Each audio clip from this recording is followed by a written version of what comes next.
آپ کو پتا ہے سورہ فرقان میں اللہ تعالیٰ کیا فرماتے ہیں آیت 63 میں، وَإِذَا خَاطَبَهُمُ الْجَاهِلُونَ قَالُوا سَلَامًا۔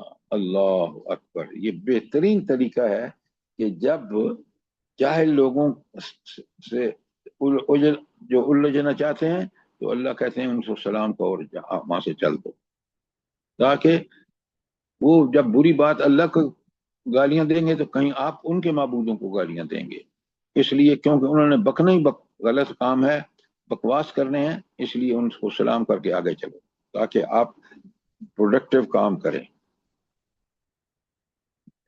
اچھا، سورہ قصص میں اسی بات کو کہا آیت 55 میں، سلام علیکم لا نبتغی الجاہلین، تم پر سلام ہو، ہم جاہلوں کے منہ نہیں لگنا چاہتے۔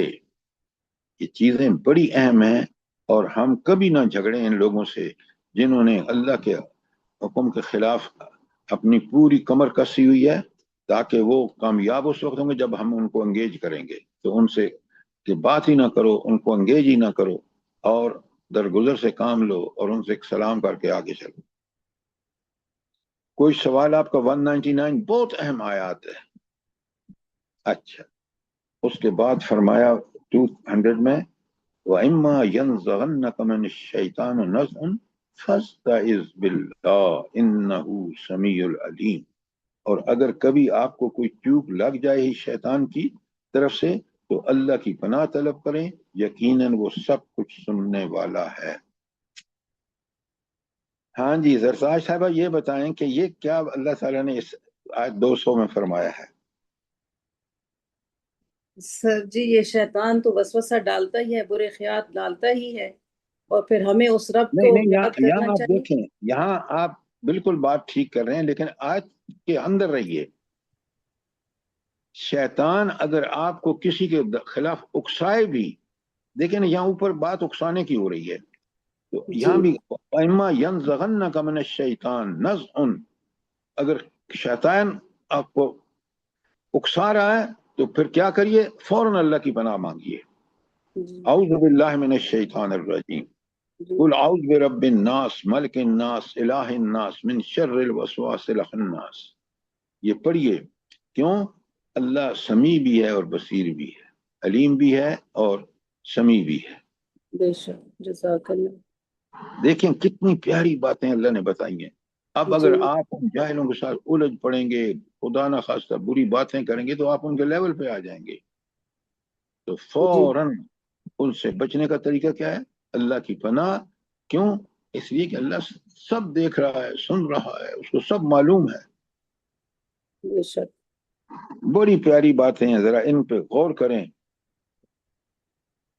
آگے 201 میں فرمایا ان الذین اتقوا، جن لوگوں کے اندر تقوی ہوتا ہے، اذا مسهم الشیطان طائف من الشیطان تذکروا، تو جب بھی شیطان جب بھی کوئی برا خیال چھو جاتا ہے شیطان کے اثر سے، وہ چوکنے ہو جاتے ہیں۔ اچھا، چوکنے ہو کر کیا کرتے ہیں بھلا؟ جلدی بتائیں۔ اللہ کی پناہ مانگتے ہیں، اعوذ باللہ من اللہ کی الشیطان پناہ الرجیم۔ مانگ کے یہ سمجھتے ہوئے کہ میرا اللہ سن رہا ہے، جو بک رہا ہے یہ وہ بھی سن رہا ہے اور اللہ دیکھ بھی رہا ہے، اس لیے میں اسی کی پناہ چاہتا ہوں تاکہ میں اس کے شر سے بچ جاؤں۔ بہت اہم بات ہے۔ بالکل سر جی، ایسا ہوتا ہے اکثر، انسان کو شیطان ورغلاتا ہے اور انسان پریشان ہوتا ہے تو ایک دم چوکنا ہو جاتا ہے کہ یہ شیطان مجھے ورغلا رہا ہے، فوراً اللہ کو۔ بالکل آپ نے ٹھیک کہا، بلکہ وہاں ہی اللہ کی فوراً اعوذ باللہ من الشیطان الرجیم پڑھنا چاہیے، اور سورہ والناس اسی کے لیے ہے۔ جزاک اللہ۔ اچھا، اب ہم آج ختم کرتے ہیں انشاءاللہ۔ آیت 203 میں اللہ فرماتے ہیں وَإِذَا لَمْ تَأْتِهِمْ بِآيَةٍ قَالُوا لَوْلَا أَجْتَبَيْتَهَا۔ 202 کرنی ہے، 202 رہ کرنی۔ جی 202 رہ گئی سر جی۔ ہاں فرمائیں سر جی 202 رہ گئی ہے۔ 202 رہ گئی، اتنی بول رہی ہیں آپ کو سمجھ نہیں آ رہی ہے۔ 202 رہ گئی، ٹھیک ہے، بالکل۔ وَإِخْوَانَهُمْ يَمُدُّونَهُمْ فِي الْغَيِّ،